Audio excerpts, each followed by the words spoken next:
Hi, guys, and welcome. Hi, Ashley. Thank you so much for joining me. Hi, thank you so much for having me. Awesome.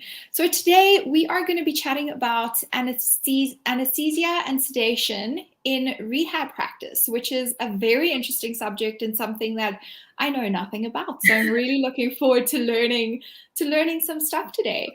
If you guys are joining us live, it's so good to have you with us. Please join the conversation, chat with us, ask questions. That's why we're here. It's why we're live on social media so that you guys can join in and be a part of the conversation. Before we get started, I want to remind you all about the Vet Rehab Summit, and I'm going to mention a little bit more at the end, but we are just about ready to open ticket sales. That's going to be happening in the next few days, so please keep an eye on social media. Online Pet Health members will be able to register directly through the members portal, so keep your eyes open because that is literally going to happen in the next few days, and I'm beyond excited about opening that up. Hi, it's so great to have you join us, Iftikhar. Welcome. All right, Ashley, so please tell us a little bit about yourself and your interest in our subject today. Awesome. Well, hi, everyone. Sorry, my voice is a little froggy. Thank you so much for coming and discussing one of my favorite topics with me. As Anna mentioned, my name is Ashleigh Fairfield. I am a veterinary technician and rehab practitioner in the U.S., and I've been working in the veterinary field for almost 20 years now. And over this time, I've landed in many different areas of veterinary medicine, primary care, emergency, surgery. But ultimately, I found my biggest passion in the disciplines of physical rehabilitation and pain management. Over my career, I've also had the opportunity to mentor many veterinary technicians, assistants, and veterinarians, and this has helped me to discover another one of my passions, which is teaching. And most recently, I started a veterinary technician relief company and consulting company that allows me to educate on a much, much larger scale, which I really, really love. And I especially love spreading the word of what we all know physical rehabilitation can accomplish.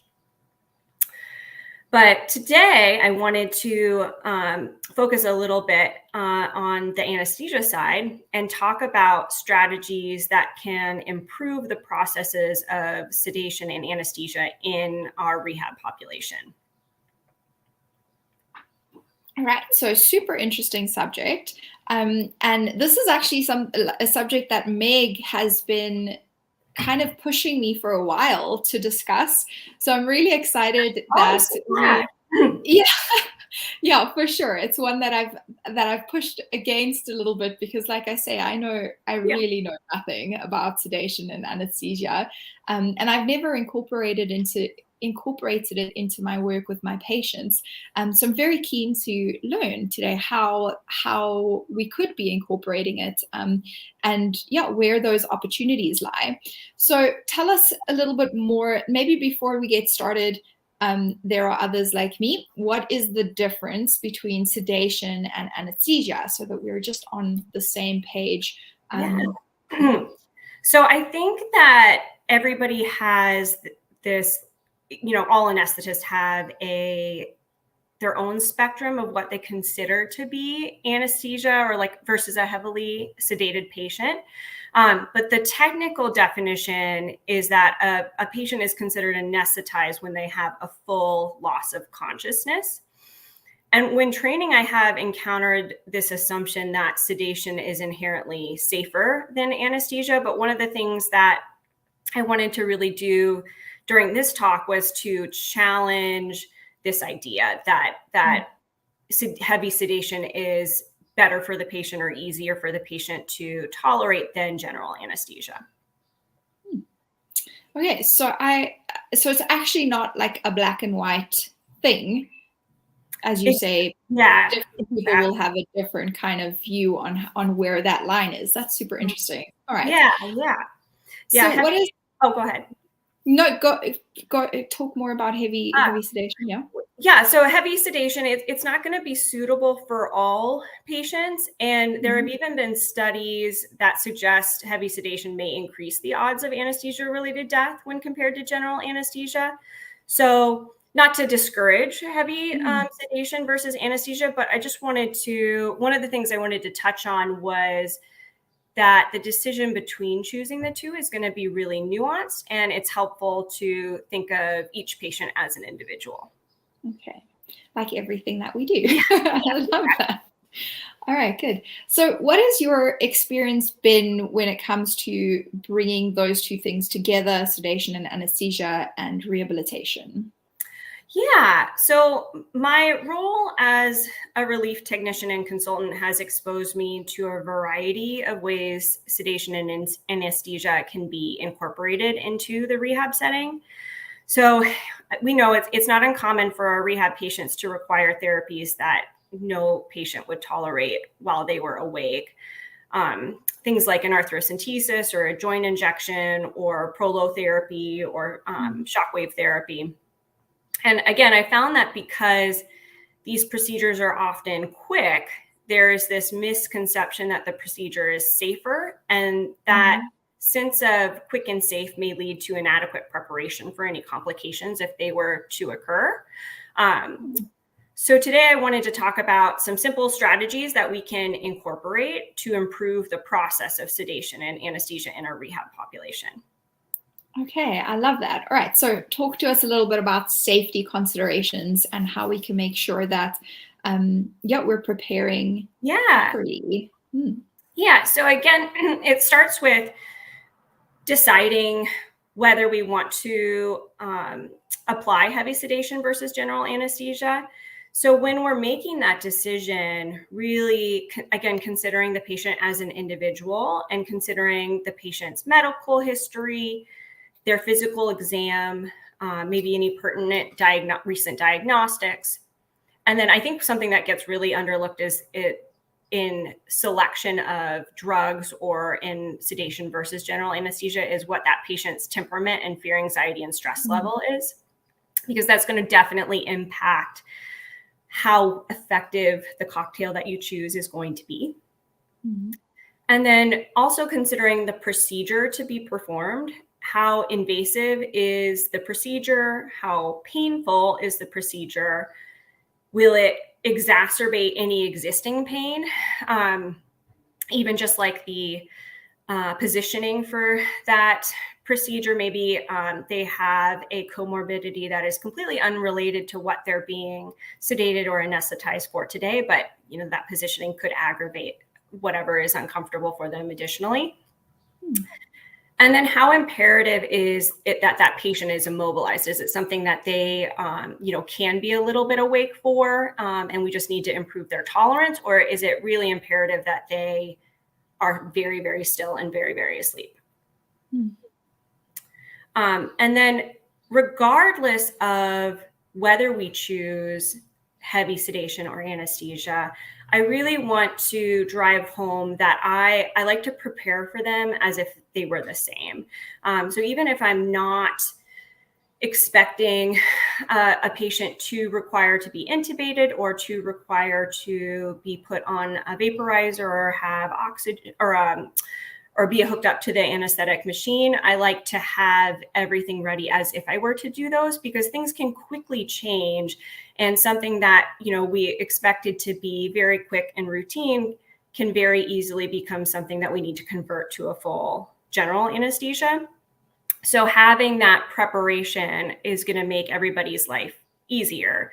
So again, just this mantra that preparation is key, because even the most routine anesthetic event can become quickly stressful in the presence of an anesthetic complication. And maybe that complication isn't even, that significant, but any sort of stress and anxiety can make it hard to evaluate the risk, weigh our options, and implement speedy action, which is going to impact how well our patient does under the influence of these drugs. So timely assessment and intervention can be critical during an anesthetic complication or crisis. So having a proactive approach to any potential complications can decrease our anxiety as anesthetists and then improve efficiency if a crisis were to occur. And then again, I do like to prepare for both of these events in the same manner.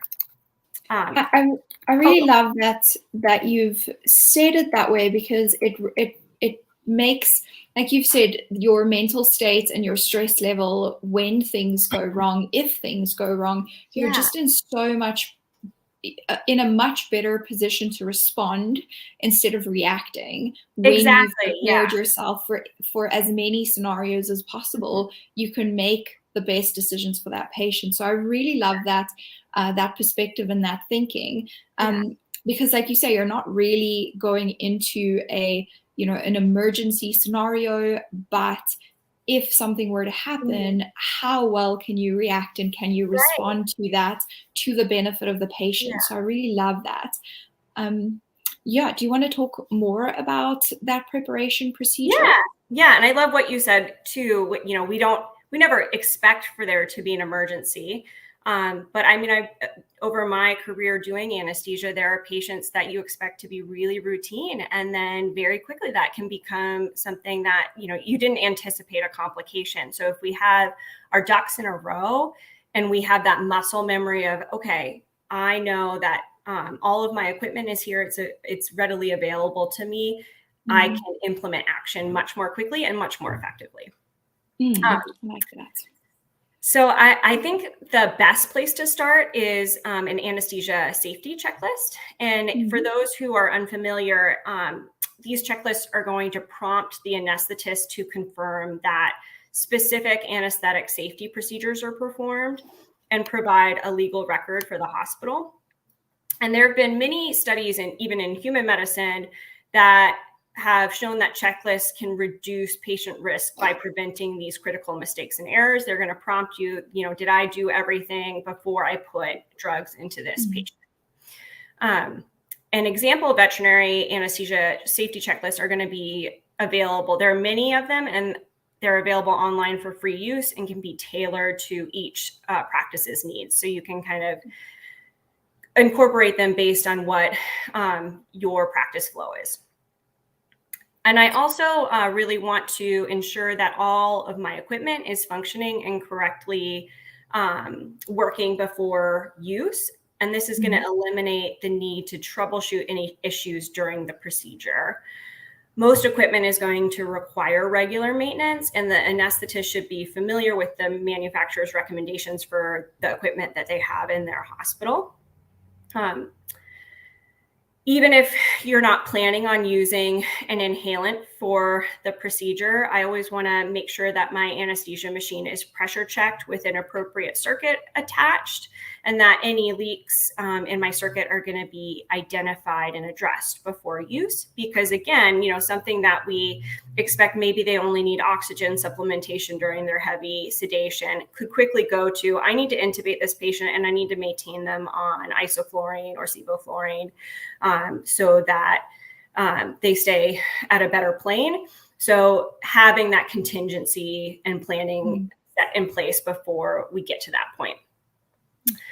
And then when combined with this previous anesthesia machine pressure test, if we have our endotracheal tubes pulled and then leak tested as well, if we do have to intubate that patient, this is going to eliminate the concern for a leak in our circuit equipment. So we've taken that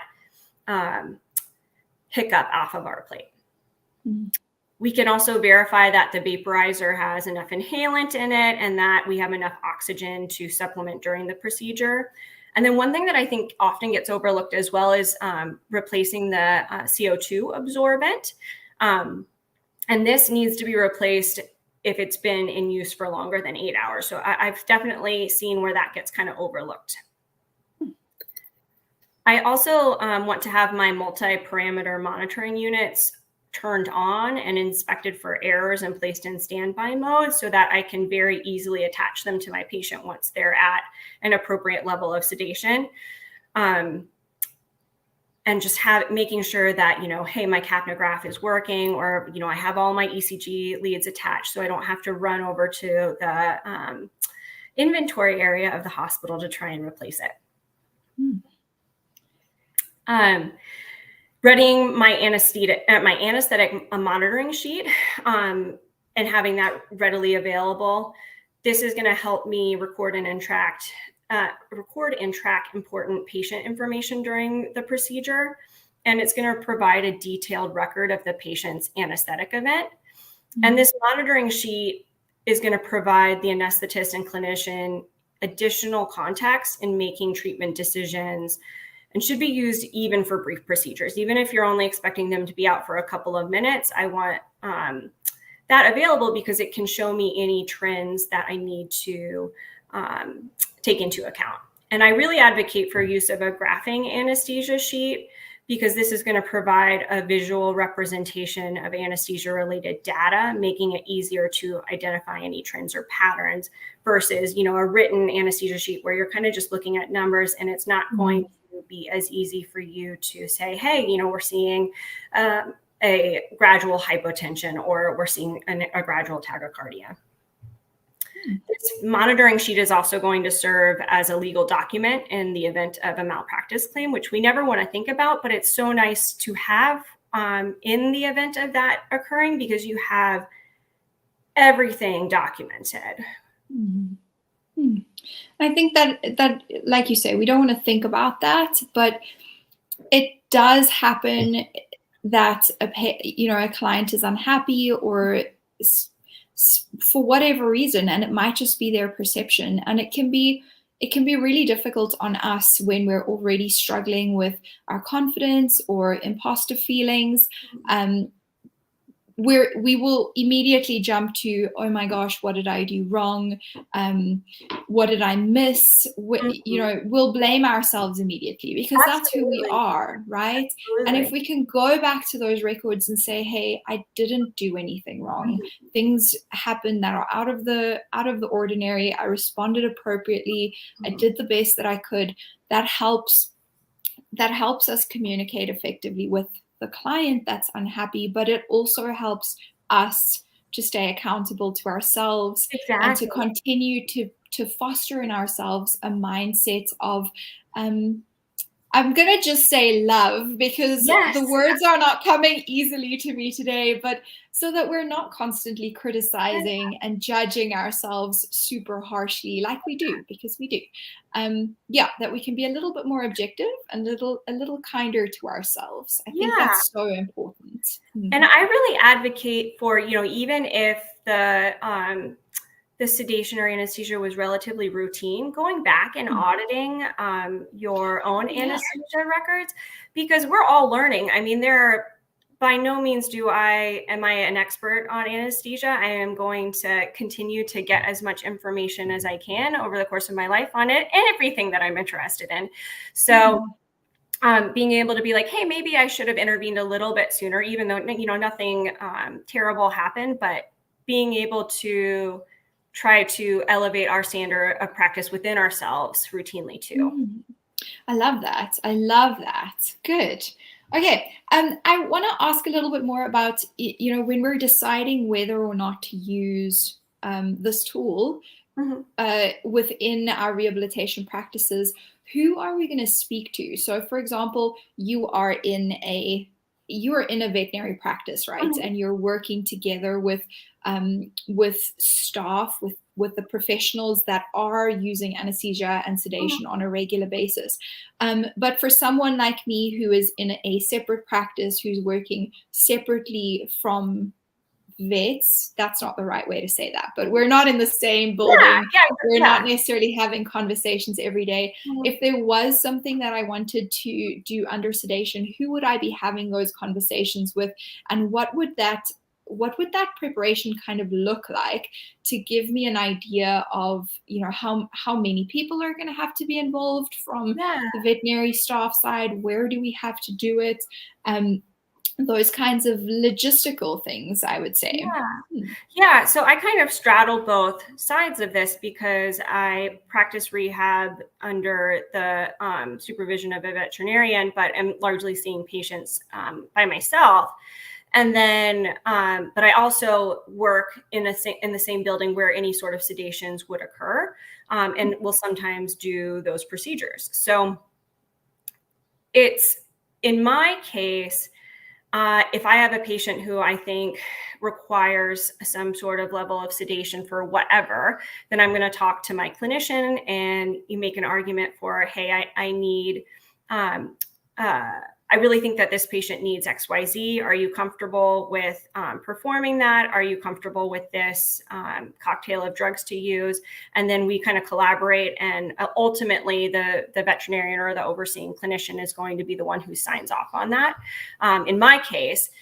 And then I think I can speak mostly for the US, but it's really going to be dependent on your state's Practice Act on how involved you are with the anesthesia procedure. In the state of Virginia, the licensed veterinary technician has a lot of autonomy with anesthesia and sedation, but the veterinarian is always within reach.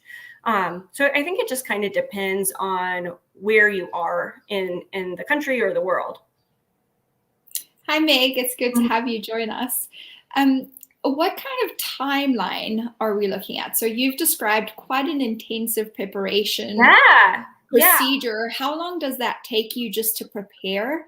And then for something simple, so let's say I want to do a round of shockwave, what kind of time period are we looking at for the preparation to the procedure, to the recovery, for ourselves and for our patients? That's a great question, and one that I get a lot, because I get this pushback or argument that, well, this is such a quick procedure.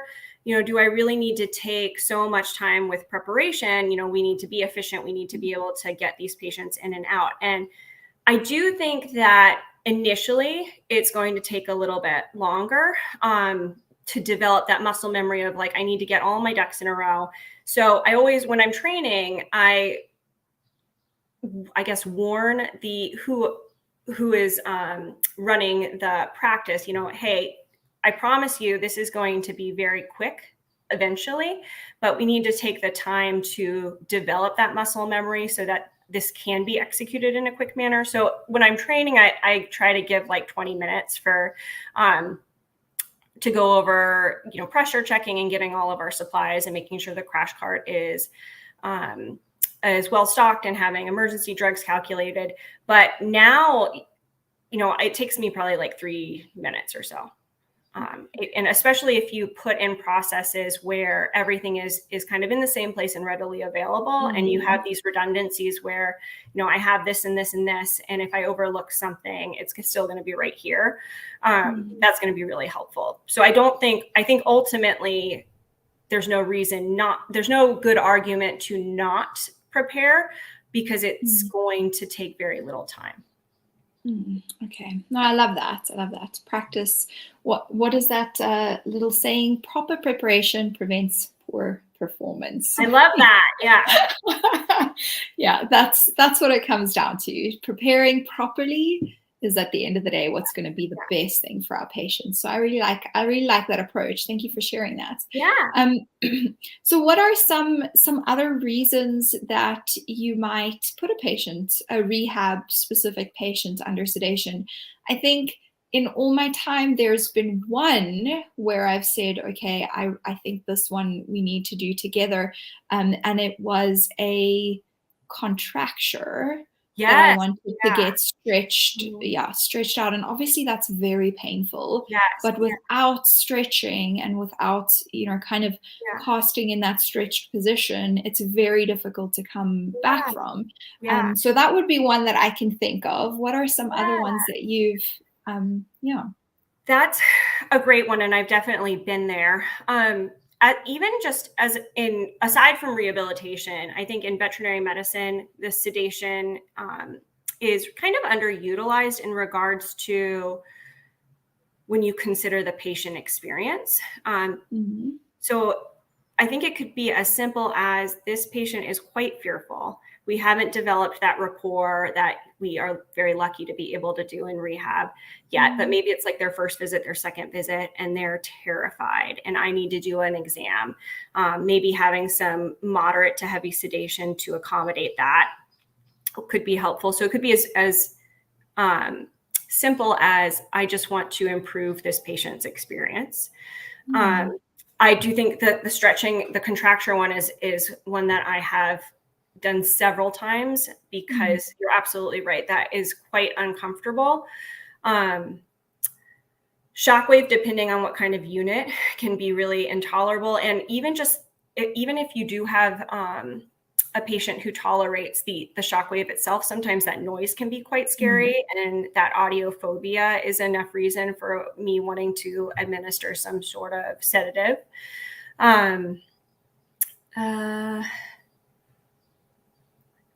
The big ones that I can think of is any sort of arthrocentesis or joint injection, if I'm trying to obtain any diagnostic information on that patient's particular joint or treat that particular joint.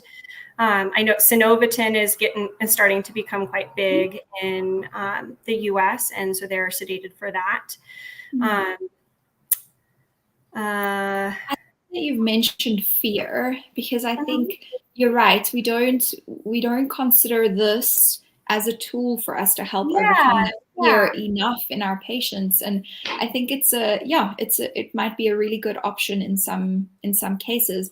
I know we've had a few conversations on introducing horses to the water treadmill, and in some cases, sedation is kind of the standard practice. So for some clinics, that first 1 or 2 sessions on the water treadmill is always under sedation.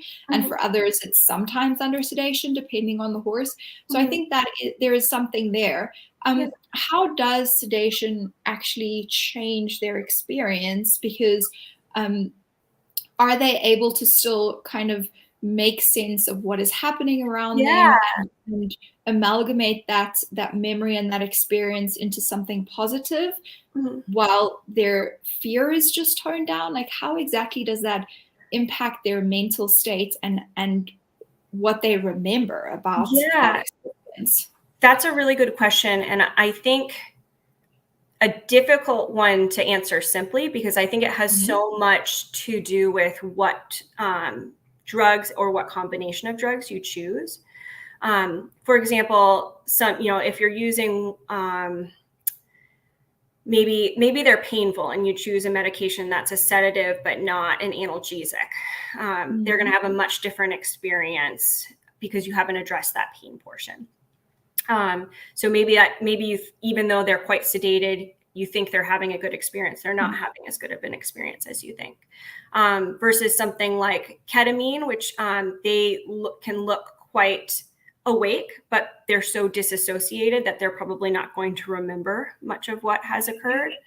So I think it can really depend on what cocktail you use. But what I strive for is the appropriate level of sedation or anesthesia for the procedure at hand, while keeping in mind the patient as an individual. So I want them to, if it's something that they can tolerate while they're not completely immobilized or completely recumbent, then I want to assess their fear, anxiety, and stress and make sure that I'm not causing any undue increase in their stress signs. Okay. Yeah, I mean, that's really interesting to think about, because if you've just said that, if you're addressing, you're giving them something to kind of calm them down, but you're not addressing the pain. And then we're performing a procedure that's extremely painful, or maybe not extremely painful, but is painful, and they don't have the ability to respond to that pain, then that could make the experience far more traumatic for them, right? Like, and even if they're hear not horror stories like that from people who are undergoing some procedure, and then they're kind of like stuck in their bodies. And how would we know with dogs or horses if that was happening? Because they don't have the ability to verbalize and share that with us after the fact. I think it takes an astute observer who is versed in signs of pain. And then even if you have a patient who, let's say they're under, heavy general anesthesia and they're very painful, but we're not administered an appropriate level of analgesia, their body is still going to have a nociceptive response, and they're still going to experience that level of discomfort just without that consciousness. And it's when they start to wake up, they're going to have a rebound effect. So again, just because I'm maybe not having a difficult time anesthetizing them, considering the big picture, because we need to treat all areas of our patient. Amazing. So I want to invite our audience, our listeners, if you have any questions, please share them now. This is your opportunity. If you have used anesthesia and or sedation for any of your rehab patients, please let me know. I don't know, is it something that could be relevant when we're using acupuncture in certain cases? Yeah, absolutely. Yeah, okay. I don't know. So I give the caveat of I'm not exactly sure if it would be contraindicated with the pathways that are utilized with acupuncture. But in my opinion, I would say that anything that allows a patient to be a little bit more relaxed, I would imagine your parasympathetic effect from the acupuncture is going to be enhanced with the asterisk of fact check that an acupuncture. Okay, no, I love that one. Maybe you know the answer to that one. Have you used some sedation or anesthesia when you've used acupuncture? It would be good to hear from you. Yeah. All right, I think those are kind of all my questions. Is there anything else that you can think of that I haven't asked you or that you still want to share with our listeners? The only thing I wanted to end with was specific to our patient population. So often our patients are going to experience multiple orthopedic or neurologic pathologies, and then also, be experiencing chronic pain. And many are geriatric and experiencing age or disease-related muscle wasting. So considering that, this can make anesthetized recumbency uncomfortable or exacerbate existing pain. So I wanted to also underscore that we should really strive to provide good traction, gentle restraint, and for patients that are not amenable to having something done with gentle restraint, then reevaluating what our cocktail is, because they just might need to be less fearful for us to perform what we need to perform. Really nice padding and appropriate positioning with support is really imperative, because we have these, again, maybe we're treating a knee, but they also have hip dysplasia. So considering that maybe our treatment isn't benign to the other things that are going on in their body, and we need to be cognizant of protecting those other areas. I love that. It's rarely only just one area. Exactly. Yeah. I know I have multiple joints. I have neck stuff myself. And when I'm under anesthesia for something completely unrelated, I'm like, please keep my neck exactly straight, because I don't need any new problems. So again, I always try to, even if the history seems unimportant or unrelated to the task at hand, keeping that big picture, because our patient is what we're treating might be a piece of a pie, but we need to consider the whole pie. I love that. Thank you, Ashleigh. So for those of you that have joined us live today, it's been so good to have you. If you're watching this as a recording, please feel free to ask any questions or share any experiences, observations, thoughts with us. We'd love to hear from you guys, and we'll check back in. Oh, I have a fly. We'll check back in on the conversation over the next couple of days and answer any comments or questions as they come through. So please do join the conversation, and you can even add a little hashtag replay if you want to. And then for those that didn't hear at the beginning, we will be launching our Vet Rehab Summit ticket sales in the next few days. And we're going to be launching at a crazy, I'm really not kidding, like a ridiculous super early bird discount rate, because I think we've managed to get ourselves ready for ticket sales like 2 months earlier than last year, which is crazy. And so we're celebrating with a crazy super early bird special discount rate. So keep your eyes open in the next few days for that ticket launch. And of course, Online Pet Health members, you don't need a super crazy early bird discount because you get to register for the Vet Rehab Summit for free. So we'll let you guys know when that's available. And yeah, thank you. This year's theme for the summit is, of course, myofascial chains, and we're looking at that in dogs and horses.